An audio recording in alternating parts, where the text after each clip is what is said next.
யாரெல்லாம் இங்கே போகலாம்ப்பா அப்படின்னா யார் வேணால் போகலாங்க, அவ்வளோதான். பிரிவுகள் இருக்குது, சன்னியாசிகள் இருக்காங்க, சன்னியாசி சன்னியாசினி, குடும்பஸ்தர்கள், அதை தவிர ஸ்டூடெண்ட்ஸு, பிஸ்னஸ் மேனு நிறைய கேட்டகரிஸ்லாம் வச்சுருக்காங்க.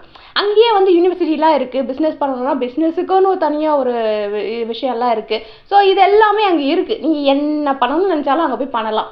படிப்பும் ஃப்ரீ, மெடிசின் ஃப்ரீ, எல்லாமே ஃப்ரீ. அங்கே வந்து நீங்கள் காசு தேவையில்லை உங்களுக்கு அப்படின்னு. எனக்கு இந்த விஷயம் ரொம்ப பிடிச்சிருக்குப்பா. ஓடி ஓடி உழைக்க வேண்டிய அவசியமே கிடையாது. அங்கே போயிட்டு எல்லாம் வந்து ஃப்ரீயாக நம்மளுக்கு என்னெல்லாம் வேணுமோ அதெல்லாம் வந்து அங்கே போய் நம்ம ஃப்ரீயாக வந்து கற்றுக்கலாம், ஃப்ரீயாக வந்து யூஸ் பண்ணிக்கலாம் அப்படிங்கிறது தான் வந்துட்டு இதில் வந்து சொல்லியிருக்காங்க. அது மட்டும் கிடையாது, நோ டேக்ஸ்ன்னு வேறு சொல்கிறாங்க. அதே மாதிரி no jail. So no tax, no jail, அதே மாதிரி no punishment and no payment. எதுக்குமே பேமெண்ட் கிடையாது, எல்லாமே ஃப்ரீ அப்படின்னு சொல்லியிருக்காங்க. என்னையா இது?